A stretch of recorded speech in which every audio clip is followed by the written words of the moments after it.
Hi, Assalamualaikum. Today my partner and I will be explaining on the assignment 2 of automotive component manufacturing, and the lecturer is Dr. Fariza binti Abdul Wahab. So my name is Nuris binti Muhammad Rizwan, and my partner is Tai Weng Hong. And the contents of this slide is there will be image of shock absorber, explanation on process of manufacturing of coil spring and nuts, and then the simulation on shock absorber will be explained by Tai Weng Hong.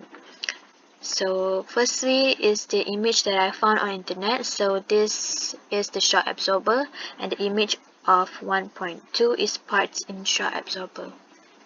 So we have new strut, bolt kit and bumper, coil spring, upper spring seats, strut mount bearing plate, upper and lower isolators. And next I'll be explaining on the process of manufacturing of coil spring and nuts. So firstly, on the process of manufacturing coil spring is from raw materials. So most commonly used spring materials are steel alloys. And next on designing the coil spring. So to develop the coil spring, there are a few factors that need to be taken. So firstly is such as wire composition and size, spring coil diameter, the number of coils, and the amount of expected external force. As you can see, we are entering the manufacturing process of coil spring. So firstly is coiling. So we have cold winding and hot winding. For the hot winding, thicker wire or bar stock can be coiled into springs if the metal is heated to make it flexible. And next is hardening. So hardening will go through a process called heat treating. So heat treating is actually to relieve the stress and allow the steel to maintain its characteristic resilience, and the spring must be tempered by heat treating it.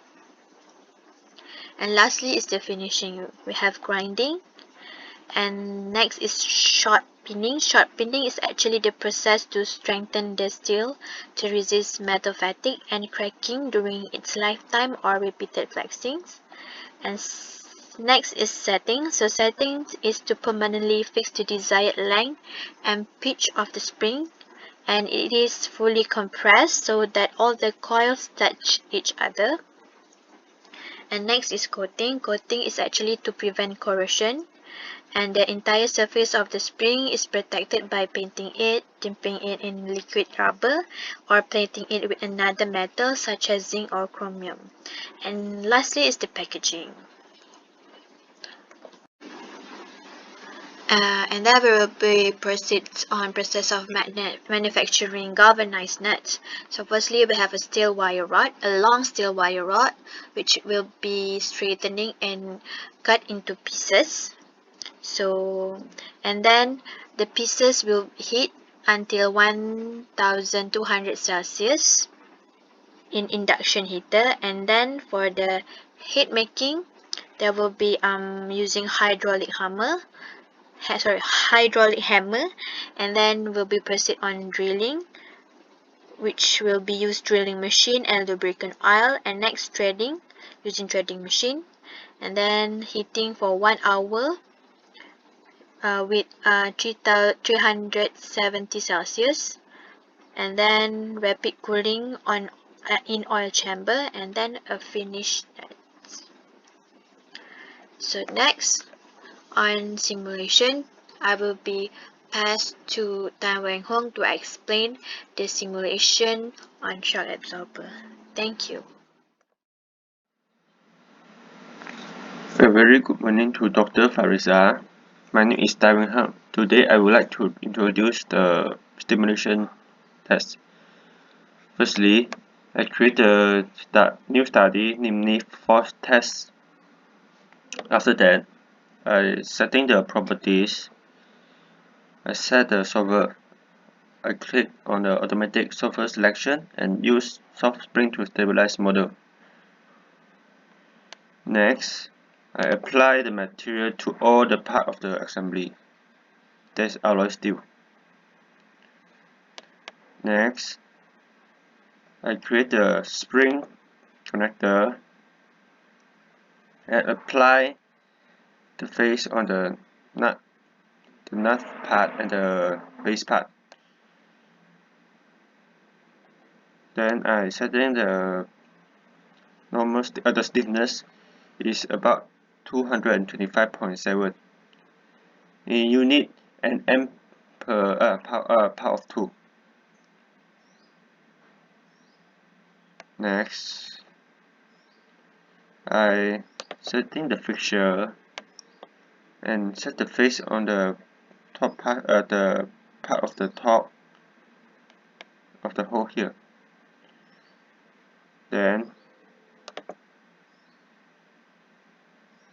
I setting the advanced fixture and I setting on cylindrical face and click on the face on the base part here. And I select the axial direction.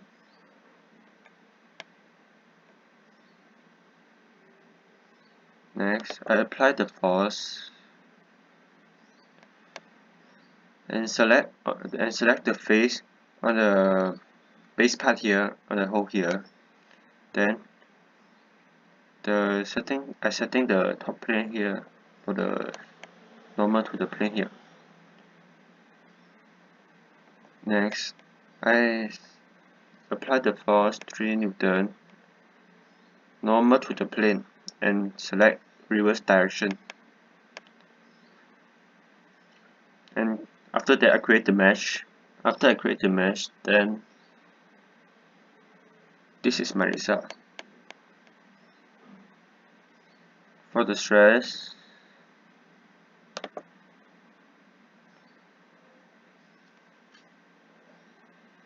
the maximum stress is about 2.759 10 power of 4, and the yield strength is 6.204 10 power of 8. Whereas for the displacement,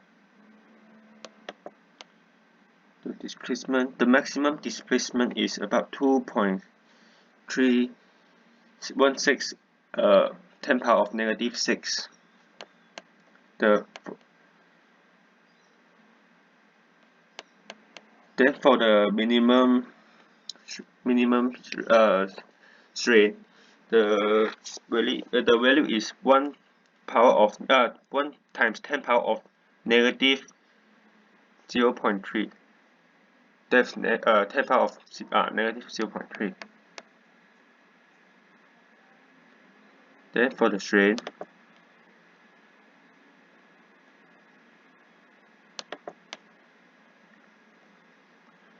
the maximum strain is 1.215 10 power of negative 7. And this is simulation.